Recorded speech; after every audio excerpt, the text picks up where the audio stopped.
All right. Good afternoon, and thank you for joining us. My name is Kim Armstead, Public Information Officer with the Oakland Police Department.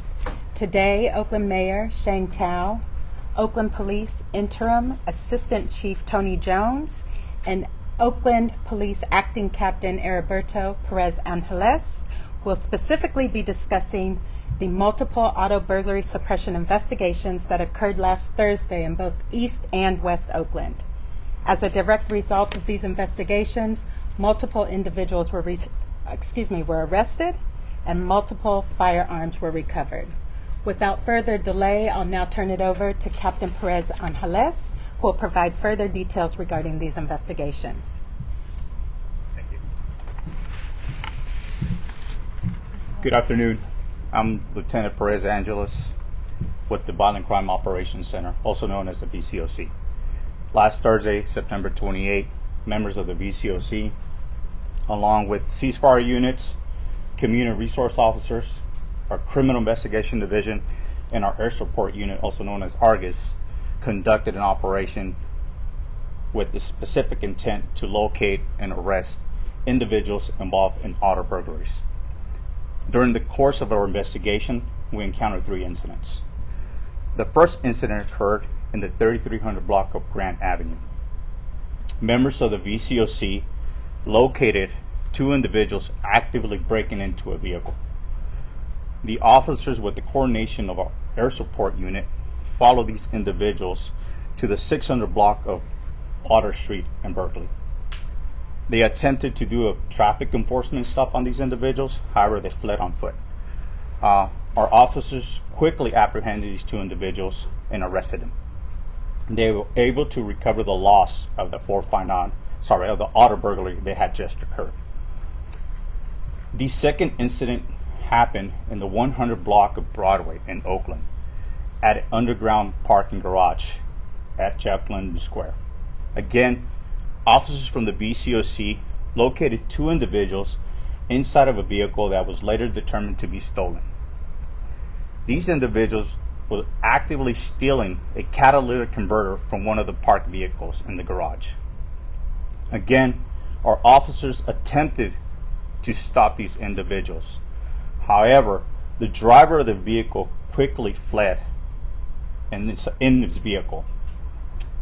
Officers had put a block to prevent escape. However, that suspect intentionally rammed into one of our police car vehicles, nearly missing one of the officers that was nearby. We followed these individuals to the area of 8th and Madison. The 2 individuals decided to abandon that vehicle and were quickly apprehended by members of the VCOC. Inside the vehicle, they located evidence to include 3 catalytic converters, burglary tools, and power tools. The last incident happened in East Oakland by members of Ceasefire. While they were conducting high visibility in areas that we know auto burglaries occurred, they located a vehicle occupied 3 times. They determined that that vehicle had a switch plate, so they decided to do a traffic enforcement stop on that vehicle. They followed that vehicle to the 4500 block of MacArthur and executed a traffic enforcement stop. They eventually detained 3 individuals. Inside the vehicle, they located evidence to include 2 firearms. One of the firearms contained a high-capacity magazine, burglary tools, evidence from previous 459 auto burglaries, and other evidence. A total of 7 suspects were arrested that day. 6 of them have been charged by the district attorney's office for various crimes. This time I'll turn it over to Chief Jones. All right. Good afternoon, everybody. First, I want to thank the officers for the tremendous work that they did in this operation. As you can hear from the details given by the captain here, this operation got a little dangerous with individuals ramming the police cars. The officers showed tremendous restraint and ensured that this didn't turn into a tragic incident where that we really don't want to happen. At this point of the year, there's been almost 11,000 auto burglaries in this city. That's up 41% compared to last year, and that is a significant increase. And that's why you're seeing the police department take a more of an initiative to focus on the auto burglaries in the city. I'm from Oakland. Everywhere I go in Oakland, my friends and family, this is all everyone is talking about. And so that's why you're seeing us take a more initiative on the locked auto burglaries. The individuals involved in auto burglaries have become extremely brazen. Like as you can see from this operation, they're carrying guns. We've had incidents where citizens who are trying to recover their things or stop these incidents from occurring are assaulted. And what is generally known as a non-violent crime, auto burglary, has become something that's a lot more dangerous for police and for the community, which is why we're going to keep this enhanced operations up to continue focusing on the auto burglaries in the city in addition to other crimes. But we're going to be doing these a lot more frequently so that we can do our best to prevent locked auto burglaries from occurring and for people encountering individuals who are armed with guns while they're breaking into these cars. And we just want to caution the public in trying to don't try to engage with individuals who are breaking in your car. A lot of these individuals have guns. They're armed and they're dangerous. As you can see what happened to our officers in this incident, they got rammed. It could have turned deadly. And so we don't want people to risk their personal safety over personal belongings that they can acquire at some other day. It's just not worth it. And so we're going to be out there a lot more focusing on this, trying to prevent these crimes from occurring, trying to investigate these things to find people's property that are taken in these auto burglaries. And so OPD is going to keep the pressure up and keep running these operations. And our goal is to significantly reduce this and get this problem under control so that people could come to the city and feel like they don't have to worry about their car getting broken into. They can go to restaurants, they can go to concert venues and not have that fear of their things being taken out of their car. So with that, I'll turn it over to the mayor. Well, thank you so much, Assistant Chief Jones. I do want to take this opportunity to congratulate Assistant Chief Jones on your appointment as Interim Assistant Chief. Interim AC Jones has been a tremendous leader at OPD, in particular in heading up Oakland ceasefire efforts that we have talked about last week, and of course we're talking about today as well. I have no doubt that the partnership of Chief Allison with Assistant Chief Jones will actually disrupt, deter, and of course solve crimes as well here in the city of Oakland.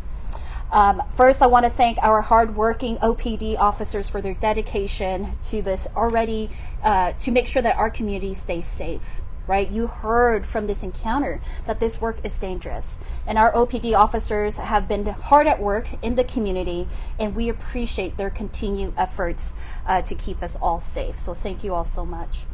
Last week, we announced the seizure of a dozen illegal semi-automatic and automatic weapons. And we saw that there were 10 people that were apprehended. And this was the great work that was done by OPD. And then today, what we're talking about is that we are talking about auto thefts. We know that has been an operation by OPD last week, and auto thefts and auto burglaries have become far too common here, not just in Oakland, but throughout the Bay Area as well too. And I think we all know someone or have personally been a victim of this type of crime. I know I have. But because something is common doesn't mean that we stand for it. Because something is common doesn't mean that we get used to it. I truly believe that we deserve better, all of us. Whether you're a business, an individual, part of a community, we all deserve better than to feel as if we are unsafe. The Oakland Police Department has embarked on sustained efforts to suppress and solve auto burglaries. And you can see some of this early fruits of these labors just by what you have heard earlier today from the area captain, and not just that, Assistant Chief as well too.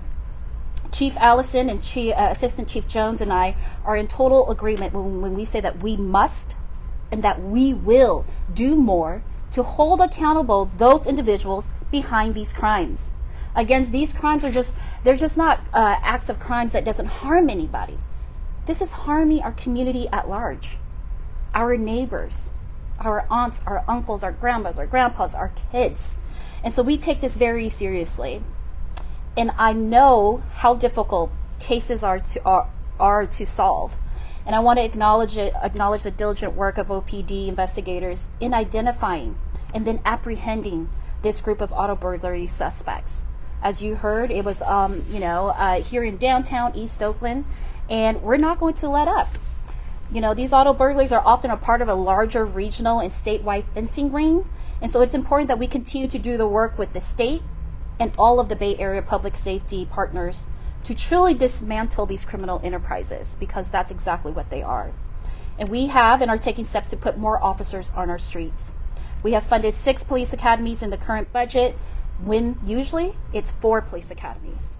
And we're having ongoing active hiring here in OPD as well. And so this means that we'll be able to actually deploy more officers and more services, and that more calls can be actually responded to as well too.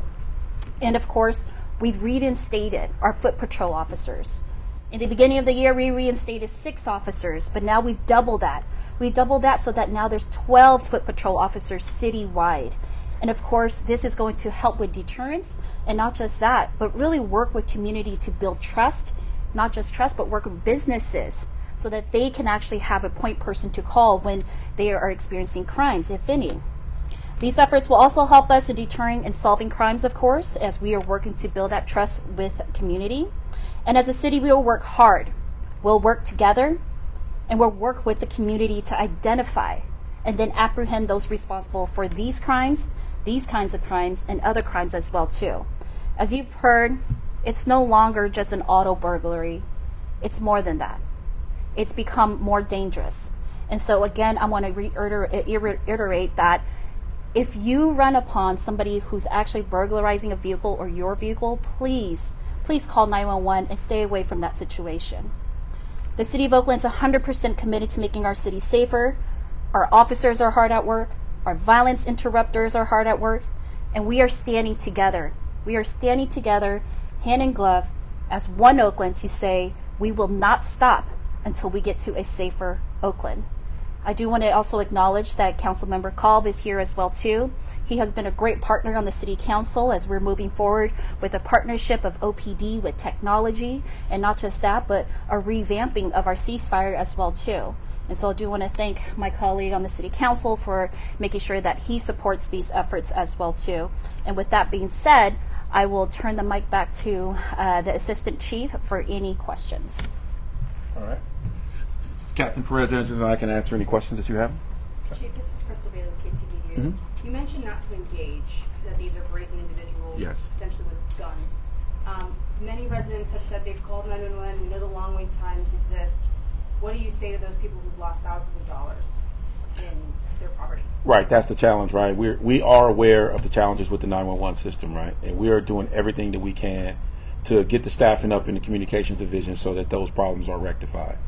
Regardless of that, though, what's more important is the personal safety of the people of Oakland, right? And so it's just not worth it to engage these individuals who are breaking into cars because they do have guns. This isn't the first time that we've seen this. This has been an ongoing trend that we've noticed for some time now, where the individuals that are breaking into cars have guns, and in some instances have used the guns against people. So it's just not worth it. And again, the communications issue, I totally understand it, and we're doing everything we can to make sure that people can get through to us when they find themselves in these situations where someone is breaking into their car and they need somebody on the telephone to report it. We understand that that's an issue. Chief Jones, with the limited resources that OPD has, how often are you going to be able to have these sort of strategies and suppression efforts? So that's a great question, and I think I spoke about this the last time that we all met. We do have limited resources, but we can manage them in a way so that we could do these on a very regular basis, and that is what we're doing by using the VCOC, by using portions of the ceasefire team that focus on the gang members that are doing these specific crimes. We can blend those resources together and cover more parts of the city, working with the VCOC and ceasefire together. You mentioned one encounter that involved a ramming of one of the squad cars. I've heard that that wasn't the only one. Have you guys had multiple squad cars rammed during these?